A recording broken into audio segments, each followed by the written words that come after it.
જય શ્રી કૃષ્ણ, જય માતાજી। કેમ છો બધા? મજામાં? તો સ્વાગત છે તમારા બધાનું આજના એક નવા વિડીયોમાં। અને જો અત્યારે હું વાડી આવી ગઈ છું અને આજ તો સરસ મજાની 2 દિવસથી તો વરાપ આપી છે, એટલે સારું થયું એમ કે હવે વરાપ નીકળી છે તો થોડું ઘણું વાડીનું કામ થઈ જાય।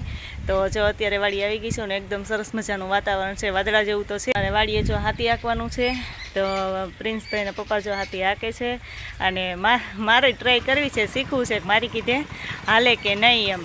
તો જો પહેલાં હાલો માતાજીના દીવા કરી આવું, કેમ કે વાડી આવું ને એટલે મારે પહેલાં દીવા તો કરવાના જ હોય। આજ વખતે નથી કર્યા ને કે દીવા કરીને સીધી જ પહેલાં અહીંયા આવું એમ। તો હાલો પહેલાં દીવા કરી આવું અને પછી આપણે ખેતરમાં જાય। તો જો અમારો હાથી છે ને એ ચાલુ થઈ ગયું છે।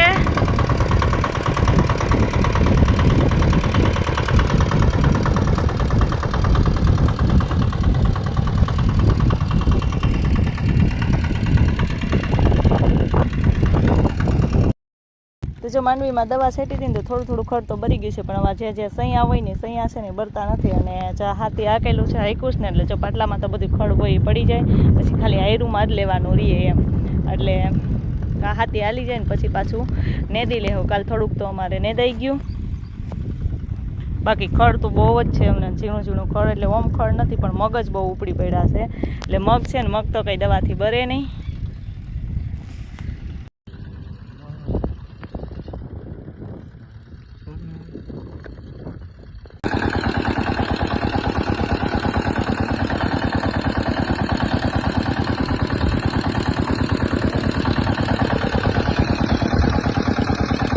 જય શ્રી કૃષ્ણ, જય માતાજી। કેમ છો બધા? મજામાં? જો આજે થઈ ગયો છે બીજો દિવસ અને કાલે તો સરસ મજાની વરાપ હતી ને તડકો હતો, એટલે અમારે વાડીએ હાથી આંકવાનું ને એવું બધું કામ થઈ ગયું। અને આજે જો નેદવાનું કામ હતું પણ આજ તો કંઈ મજો મળ્યા નહીં, એટલે આજ કંઈ નેદું નહીં। પણ જો આજે સવારનો જ વરસાદ જેવું વાતાવરણ થઈ ગયું છે અને અત્યારે કોકો છાંટા ખરે છે એમ।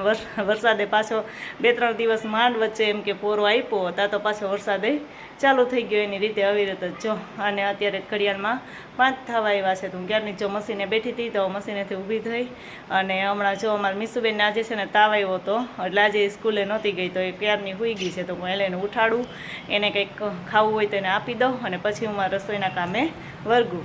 થોડીક વાર પહેલાં કીધું હતું એમ કે મારા રસોઈનો ટાઈમ હમણાં થઈ ગયો છે, એટલે હું રસોઈ બનાવવા વર્ગી ગઈ છું। અને આજ જો રસોઈમાં છે ને મારે પરોઠા બનાવવા છે, પરોઠા અને સેવ ટમેટાનું શાક।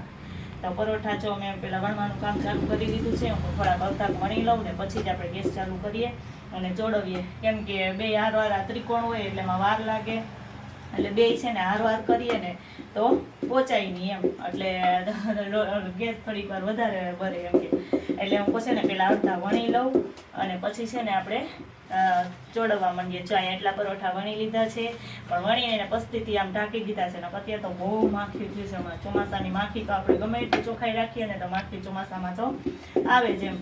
એટલે જો અમુક વણી અને થોડાક છે ને મૂકી દઉં તેને જો પસ્તી ઢાંકી દીધી છે અને પછી અડધા વણાઈ જાય ને, હજી ચોટલા વણવાના બાકી છે, એટલો લોટ પડ્યો છે ને એટલો એટલા વણાઈ જાય ને પછી થોડાક જ બાકી ગયા પછી આપણે ચોળવાનું કામ ચાલુ કરી દઈએ। તમારા મીસુબેનને જો ઉઠાડી તો ઉઠી નહીં કે નહીં આંગળી નહીં, મારે પરોઠું થઈ જાય ને પછી હું ઉઠીશ ને પછી ઉઠીને ખાઈ લઈશ એમ।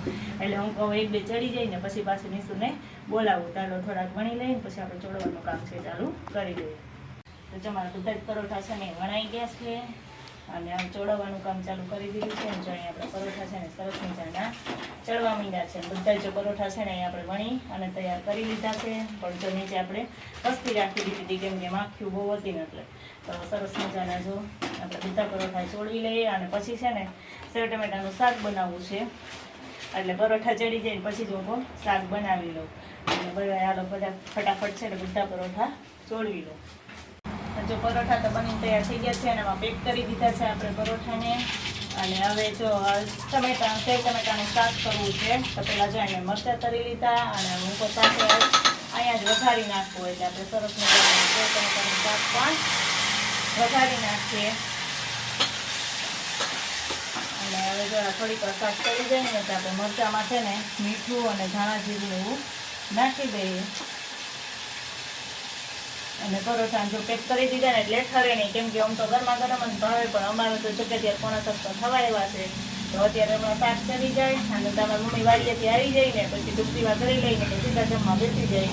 અમારે જમવાનું તો વહેલું જ હોય અને પરોઠા કરતાં વાર લાગે ને, એમાં અમારે તો પરોઠા વધારે જોઈએ, પરોઠા કે થેપલા કોઈ તો વધારે જ જોઈએ, એટલે વહેલા કરી લઈએ થોડાક ચાલો ફટાફટ શાક બની જાય એટલે જમી લઈએ. અત્યારે જમીન નવરા થઈ ગયા છે અને મેં કીધું તું એમ કે મીસુબેનને તાવ આવ્યો છે એટલે મીસુબેન કઈ બોલશે નહીં કા? કંઈક તો બોલ.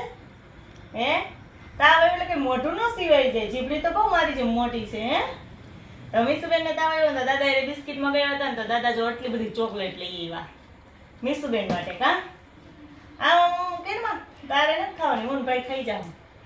હે હું ભાઈ ખાઈ જાય તો ચોકલેટ તો એને ખાવી જોઈએ. તો જો આવી રીતે મસ્ત જે ચોકલેટ લેતા આવ્યા છે દાદા. કા હવે આપણે ખોલીને જોઈએ આ ચોકલેટ અંદરથી કેવી નીકળે છે. કે તે ખાઈ લીધી? ખાઈ લીધી. મુરત તો થઈ જ ગયું હોય અમારે જો કે. ઓહો મીસુ આ તો આખી રોલ વાળી છે. જો લે પટકો થઈ ગયો. જો ચાખી આવી ચોકલેટ અંદરથી નીકળી. કા નથી ખાવી? આજ તો મીસુબેન ચોકલેટ ખાવાની ના પાડશે. નથી ખાવી ને તો હું ખાઈ જઈશ. ખાઈ જાઉં? હાલો ચોકલેટ હું ખાઈ જાઉં છું. અને મીસુબેને જો દવા તો પી લીધી છે તો હવે મીસુબેન સુઈ જાય. કાલ સારું હશે તો સ્કૂલે જવાનું. કા કે જવાનું જ છે?